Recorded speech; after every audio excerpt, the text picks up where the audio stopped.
আজ 23শে জানুয়ারি, তাই আজকে চলে গিয়েছিলাম নেতাজি সুভাষচন্দ্রের বাড়ি, যেটি অবস্থিত কোদালিয়া। আজ এই দিনটাতে এখানে খুব ভালোভাবে অনুষ্ঠিত হয়।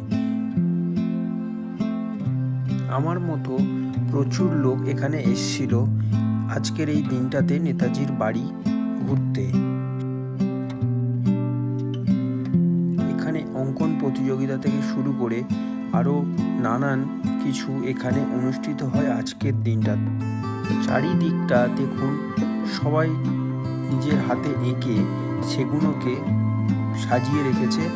দেখতে জায়গাটা খুবই ভালো লাগছে। সামনে যেটি দেখা যাচ্ছে এটি দুর্গা দালান।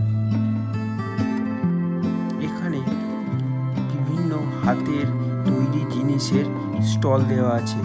এখানে বিভিন্ন হাতের তৈরি দেখুন ওয়ালম্যাট থেকে শুরু করে এখানে অনেক কিছু, এরা সবই হাতে তৈরি করা। তো এই সব দেখে আমরা এগিয়ে গেলাম নেতাজি সুভাষচন্দ্র বসুর বাড়িটি দেখার জন্য। দেখুন কত মানুষ লাইন দিয়েছে, যেহেতু বিশেষ কিছু দিনে এই খোলা হয় গেটটি, সেহেতু ভিড়টা ভালোই হয়েছে। লাইনে দাঁড়িয়ে পড়েছে, সামনে 40 থেকে 45 মিনিট লাইন দেওয়ার পরে আমরা পৌঁছে গেলাম গেটের ভিতরে। তো এখানেও দেখতেই পাচ্ছেন অনেকটা লাইন। এটি দেখতে একটু টাইম লাগছিল, যেহেতু জায়গাটা একটু শর্ট, সেহেতু একজন নামার পরে আমরা উঠতাম। তো এই সিস্টেমে উঠেছিল। সিঁড়িগুলো দেখুন খুবই সরু, মানে একজন গেলে আর একজন আসতে পারবে না, সেহেতু একটু টাইম লাগছিল। তো আমরা উপরে উঠলাম। উঠে নেতাজি সুভাষচন্দ্র বসু এই যে ঘরে থাকতো, এই খাটটাতে উনি থাকতো।